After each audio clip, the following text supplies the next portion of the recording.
Folks, we are privileged to be joined by the former Deputy Mayor of the Municipality of Georgetown, Akeem Peters. We missed him for a little bit. Akeem, where disappeared you, man? I've been around. You've been around, just around? A little birdie says you were in the diaspora now. Oh, You think? yes, I am. For Oh, now. and how are things going? How are things going generally? It's been well, It could be better, but it's You been look well. well. You look well. Coming to Thank you. America. So you were with us here at this very historic Washington Conference on Democracy. Yes. Washington Conference on Guyana, which focused a lot on democracy back home. What are your general thoughts of how the conference went? So far, it's not over as yet. I'm looking forward to the completion of it. But it has been impactful, and I believe that the wider cross-section of Guyanese must have a copy of this conference. Listen carefully to your leaders and the legislators of the land to learn exactly what is happening and have a different perspective and view on what is going on in Guyana, especially as it relates to the distribution of wealth, the resources of the nation, and also the general leadership that our leaders bring to bear. Excellent. I hear you on those issues. Are there any other issues that concern you back home in particular? I would say our capacity as leaders to lead, right? Especially on the world stage, because Guyana has now been elevated.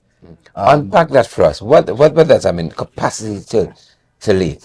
Okay, as we have evolved as a nation over the years, we have moved from bauxite, we've moved from rice and sugar, we've entered into gold and diamond, and now we're in the oil sector, which demands not only of the citizens, but also of our leaders to bring something more to the table in terms of our negotiating abilities, in terms of our abilities to actually have conversations with other world leaders who are a part of that same sector to bring something else to the table.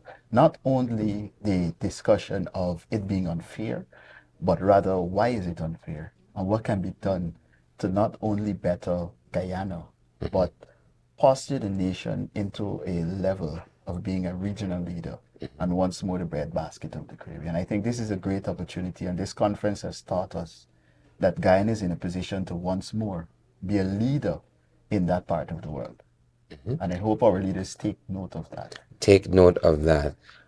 What is your own sense of where we are currently,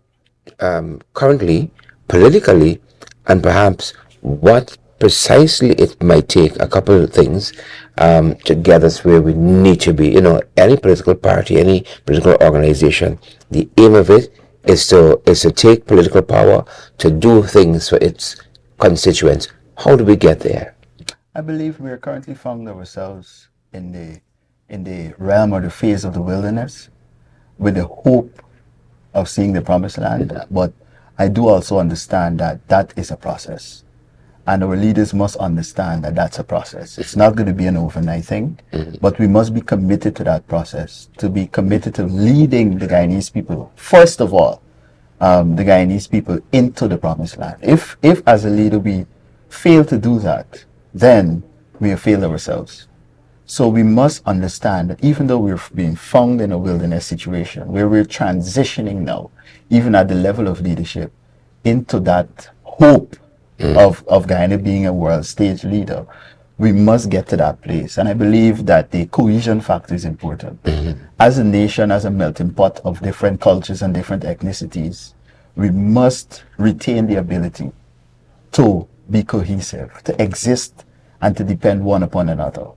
And the only way we're going to do that is if we understand the collective abilities that we each possess in terms of our strengths and our weaknesses, because each one of our ethnic races brings something to the table. And our leaders, our political party, the leaders must also understand that fact. Because if we're absent and void of that understanding, we're going to end up in a position where we start to isolate people. We start to isolate ethnicities. We start to isolate the notion of you coming from a particular area means you bring nothing to the table. I think if we can defeat those mindsets, we're going to be able to position Guyana as a nation that can once more be the envy of the Caribbean. Excellent. Folks, we're talking with former Deputy Mayor of the Municipality of Georgetown, Akeem Peter, and he said to us that he had stepped away from politics a little bit, but it seems to me he still got some of the fire. Still got some of the fire. Good chatting with you, Akeem. See you here, my Good brother. chatting Thank with you very much. Good, good, good. Thanks for joining us, folks.